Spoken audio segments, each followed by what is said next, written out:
तुंतून वाजत बसता प्रत्येक वेळेस, हे पक्ष मा, हे नेता मा, हे पक्ष मा, पोरं मरतील ना. आणि हे असा वागतोय, याला एकी बागाचे असले दाखवावं लागेल आपल्याला एकदा.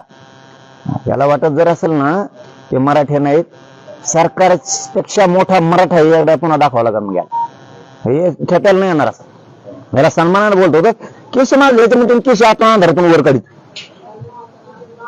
तू काय असला कोणचा मुख्यमंत्री कोणचा गृहमंत्री यार, तू काय करायले? आंध्रात एक सांगतोय, उजाडात एक करतोय. माझे हे बघा, धनगर बांधवांना तू फसवला असेल, पण तुला सांगतो माझ्याशी गद्दारी करू नको. तू रडकुंडे आला होता याच मराठ्यांमुळं तुला आनंदाचा दिवस उगलेला आहे. सत्तेत बसायचा, मराठ्यांशिवाय इथं पान हलू शकत नाही. हा, एकच आमदार म्हणू शकत नाही मला मराठ्याने मतदान नाही केले, एक सुद्धा. त्याच्यात जर हिंमत असली ना, फक्त मन म्हणा मला मराठ्याने मतदान नाही केलं, मी निवडून मराठ्यांमुळे आलो नाही, फक्त मन. इतकं बेमान नाही व्हायचं देवेंद्र फडणवीस, इतकं बेमान नाही व्हायचं. मी सन्मानानं 2-3 महिने झाले असते सत्ता आलेली, सन्मानानं बोलत होतो पहिल्यापासून, तू दे तू दे. शब्दापासून फिरायचं नसतं. जीव गेला ना तरी फिरायचं नसतं. हे महाराष्ट्राचा पण आहे. महाराष्ट्र हा सोपा शब्द नाहीये. महाराष्ट्राला एकदा शब्द दिला ना त्याच्यापासून जीव गेला तरी फिरायचं नसतं. असे वीर महावीर घडलेले आहेत या मातीत. त्याच्यामुळे इथं दिलेला शब्द तो खराच करायचा. मग वेळ आली तरी कसली आली तरी चालेल. तो आमच्या लेकरा बाळाच्या आयुष्याची खेळायलाच. इथं 15 तारखेपासून साखळी उपोषण आता बेमुदत सुरू होत आहे. पुढे पुढे टप्प्याटप्प्यात हे राज्यभर वाढवलं जाणार आहे. आता प्रत्येक गावागावात वाढवलं जाणार आहे टप्प्यानुसार, टप्प्याटप्प्यानं. आम्ही आझाद मैदानलाही पाणीला जाणार आहे. तारीख लवकरच सांगतो आम्ही, कारण यांनी भयंकर फसवणूक केली. एवढी मोठी फसवणूक केली की गॅजेट शिंदे समितीकडे म्हणजे लगेच लागू करतो. आता शिंदे समितीकडे म्हणजे कायद्याकडे म्हणतो मी. याला हे सांगितलेलं पटत नाही देवेंद्र फडणवीसला. कायद्याकडे म्हणजे आता नुसतं सरकारकडे ते घ्यायचंय आणि ते त्याची अंमलबजावणी करून लागू करायचे. तीनही गॅजेट आहे. आमच्या महाराष्ट्राचं कल्याण होतं, मराठवाड्याचं होतंय, पश्चिम महाराष्ट्राचं होतंय, काही विदर्भ आणि पूर्ण खानदेशाचं होतं. इतकं कल्याण होत आहे. लावित नाही, नुसतं हिंडतोय. इकडे जाय सभाला, तिकडे जाय सभाला, इकडे जाय सभाला, इकडे दाखवतो एक हेलिकॉप्टर येतो तिसरंच घेऊन, म्हणजे आम्हाला दाखवते एक का मग चालले तिसरीच. आम्हाला गोरगरिबांनी तुमच्यावर बोलायला फेकायचे आणि यांचा लय त्रास आहे म्हणून लोकांना सांगायचं आणि मग लोकांनी तितका उठाव करायचा आणि यांच्यावर बोलायला फेकायचे. लोकांनी गोरगरिबांनी निवडणुका मग हातात घ्यायच्या आणि यांच्यावर बोलायला फेकायचे आणि यांनी थोडे दिवस झाले की मग हळूहळू दम्मानी जवळ यायचं. आम्हाला शिकतात हो तुम्ही. मी जवळ गरिबाच्या बाजूने ना तर या महाराष्ट्रातल्या नेत्याला मी चालच करून देत. पाटील, आता तुम्ही बोलताना म्हणलं की पालकमंत्री दबाव टाकतायत, कार्यकर्त्यावर कारवाई करतायत. माहिती घेतोय मी आता. म्हणूनच मी पहिल्यांदा सुरुवातीलाच म्हणलो की मी विनाकारण कोणावरती आरोप लावत नाही, डाग लावत. कारण आत्ता पोत नाही, मग आत्ताच कस काय? तुम्ही तर म्हणता देवेंद्र फडणवीस केस मागे घ्यायचा.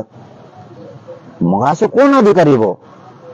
आंबडला की त्याला हाव लागली नाव कामायची, गरीबाच्या मराठ्यांचे पोर मध्ये टाकून तुला हाव लागली. तुला दारी घराला पाठवू शकतो आम्ही. तू आमच्या पोराचं वाटलं करणार म्हणलं, तुला लेकराचं वाटलं होणार. तुला दारी घराला पाठवलं त्या लेकराचं वाटलं झालंच ना, तो बी जाणार. मग चालू घराला लोक असते तर वेळ येते. आज आमच्यावर आली एक ना एक दिवस तयारी, वर्षांनी, 4 महिने, वर्षांनी, 10 वर्षांनी, कुठे ना कुठं गच्ची प्रॉपर्टीच गच्ची. ते मग आम्हाला बी खेळता येत, आम्हाला बी सापडत येतं कोणाकडे किती भ्रष्टाचाराचं काय आहे, कोणचे काम आहेत. तू सुय टोकत जरी घातला तरी झाला. म्हणजे गोरगरिबांचं तळतळात कधीच अंगावर घेऊ नये, कधी घेऊ नये. त्याचे दुष्परिणाम लय वाईट असते. कारण गोरगरिबाच्या लय कष्ट करून लेकर शिकवलेले असतात. ते पालकमंत्री हाही नाही, मला त्यात बघू द्या. त्यांना जर अशा पद्धतीची स्टेप सुरू करायची असली तर मी खेटायला तयार आहे. पण ते मला बघू द्या. मोगम कोणाला आपण डाग लावू नये, कोणावरती आरोप करू नये. विनाकारण काही नसून एखाद्यावर आरोप करणं आपल्या शोभत नाही. आतापर्यंत तरी क्लिअर चांगले काम आहेत त्यांचे पालकमंत्र्याचे. आतापर्यंत त्यामुळं समाधानी आहेत लोक, आम्ही सुद्धा, काय गरज नाही आरोप करायची अजिबात. पण याच्यात आम्हाला संशय आहे. हा, याच्यात जर निघलं मग खेटाखेटी होणार. दादा, तुमचं हे साखळी उपोषण जे आहे ते किती दिवसांचं असणार आहे आणि तुम्ही मुंबईला केव्हा जाणार असाल तर म्हणजे पहिल्यासारखेच कोटीनं मराठा घेऊन जाणार?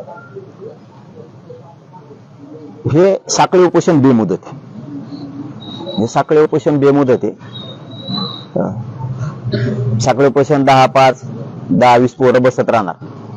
आम्ही काही गावं निवडणार आहेत, त्या गावाचे लोक रोज 10-5 येऊन बसणार. साखळी उपोषण सुरू होणार आणि हे लोन हळूहळू राज्यात प्रत्येक गावात सुरू होणार. साखळी उपोषणाचं प्रत्येक गावात. इथं एकदा 15ला बसलं की हळूहळू प्रत्येकाच्यात होणार. इथं आम्ही काही ठराविक गावं मिळून ठरवणार आहेत की रोज एका गावाने बसवायचं. गावाने म्हणजे 10-5 पोरांनी ते काय आम्ही हे साखळी उपोषण आता बेमध्ये सुरू ठेवणार. 10-5 पोरं बसणार, असं काय लाखांनी बसणार नाही. प्रत्येक वेळेस आम्हाला काय दाखायची गरज नाही. कोणी म्हणतोय म्हणून आम्हाला काही करायची गरज नाही. काही जण म्हणते याच्या मागे लोक नाहीत. लाखभर लोक रोज घेऊन हिंदू का संघ रोज? ज्या टायमाला हाक मारले ना त्या टायमाला डोळे फाकलेले त्यांची. हेच हेच ना, हे राजकारणी नेत्यांच्या पाय चाटून जगणारे लोक आमच्यावर जे नाव ठेवतात ना, ज्यावेळेस हाक मारतात ना त्या टायमाला कसलंच ग्राउंड बसायला राहत नाही आम्हाला, कसलंच.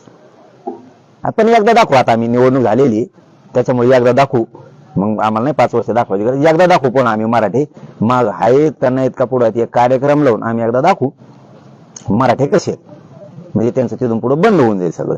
दुसरा तुमचा प्रश्न होता की मुंबईला आम्ही 2-3 दिवसातच घोषणा करणार आहे तारखेची. 5 तारखेला आम्हाला पाणी जायचं. आम्हाला ग्राउंड तर बघू द्या एकदा, कारण ह्यावेळेस लय अवघड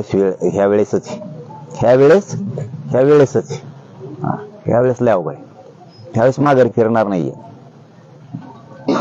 सुचना नाही, फसना नाही ना, काही नाही. हा, जेआर नाही, फेअर नाही, डायरेक्ट अंमलबजावणी होईल. नाही तर तिकडे बंद पडून दे, नाही तर सुरू राहू दे. तितक्या तराला पोरं लागले. कोणाकोणाला बघायचं ना माग आहेत का नाहीत. मुंबईची तारीख डिक्लेअर झाली, एकदा मध्ये पुलावर उभा राहा म्हणा, वही घेऊन रजिस्टर घेऊन. किती आहे नुसती मी गाड्या लोक माणसं नुसतं मुजीत बसतो. मग तुला संधी आहे, काय अडचण नाही. पण फक्त आम्हाला पाणीला 2-3 दिवसात आम्ही घोषणा करतो, आम्ही पाणीला जाणार.